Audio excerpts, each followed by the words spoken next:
Hi guys, this is a video for Chapter 8, Cost Accounting. I just want to briefly go through the chapter and then look at the homework for you guys and provide directions. What we're going to be doing with Chapter 8 is looking at the methods of classifying costs, allocating costs, and assembling costs.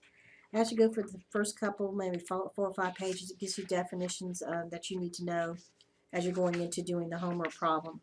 If you turn over to page 166, we're going to be looking at differential costing. And what you're doing is, as a manager, sometimes you have to replace old equipment or look at old equipment versus new equipment to see if you can make more revenue, or if volumes, like example, an x-ray machine would make more revenue for the company if you bought a new piece of equipment that could do better than the old.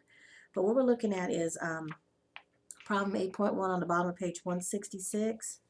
And the problem, it says that ABC is looking into buying a brand new piece of lab equipment. It's $100,000. Their variable cost they determine it's $3 per test. With the old equipment, it's $1 per test, and they want to charge whether they use the old or the new. They want to bump it up to $5 per test. They found out that they can't turn in the old equipment if they buy the new one. It's got 0 turn-in value, and then the old equipment, like I said, is $1 per test. I want you to set your problem up, your homework problem, just like the one on page 166 and 167, so I'm going to go through that briefly. It's broken down into 4 different steps. You've got step 1 where you've got revenue, fixed cost, old, new, variable cost, and full cost, gain and loss. The next column, you've got keeping existing equipment and buying new equipment. The revenue, guys, like I told you, the equipment is $100,000, but what they want to do, and it also has test that can offer a $100,000 test. So you take that $5 per 100,000, you're going to get that 500, whether it be the new equipment or the old. If you go down to the fixed cost, the $100,000 for the old is for your old piece of equipment. It's fixed. It's not going to change. But if you go over to the new equipment, you're going to have $100,000 for the old, and then you're going to have $100,000 for the new if you purchase that new equipment. Because remember, I told you you're not going to get any money back for that old piece of equipment. The variable cost is going to be $300,000, and then the new equipment is going to be $100,000. And then right below it, the full gain. How you get that figure, guys, is remember I told you that the cost of doing the lab for each piece is $1. So you take $1 times 100,000. When you buy the new equipment, I told you they're going to bump it up to $3, but you're already charging 100,000 for the $1. So if you bump it up 2 more, you'll have $2 times 100,000 be 200. So that's how they got those figures for that step 1. If you go over to step 2, it's going to identify, drop all sunk costs. That 100,000 for the old equipment, you're not going to get it back. You already spent it. So what you do again is you're going to bring that $500,000 over for the revenue for both old equipment and buying new.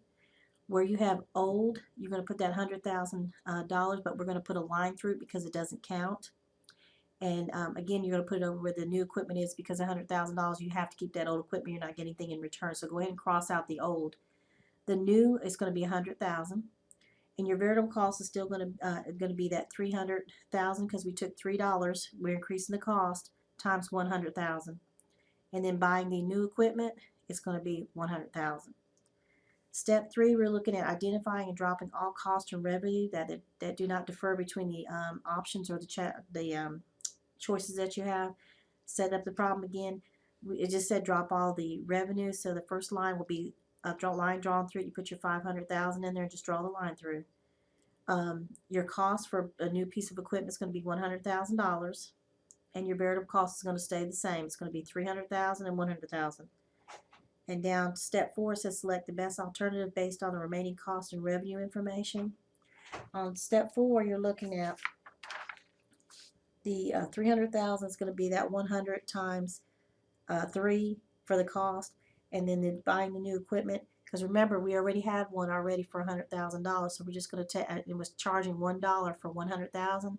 We want to increase it by 2 to make it $3. So you take that difference, which is that 2, it's going to be 200,000. So using the differential cost analysis, ABC should buy the new piece of equipment because it's lower differential cost, 200,000, than the 300,000. If you have any questions about that, contact me and let me know.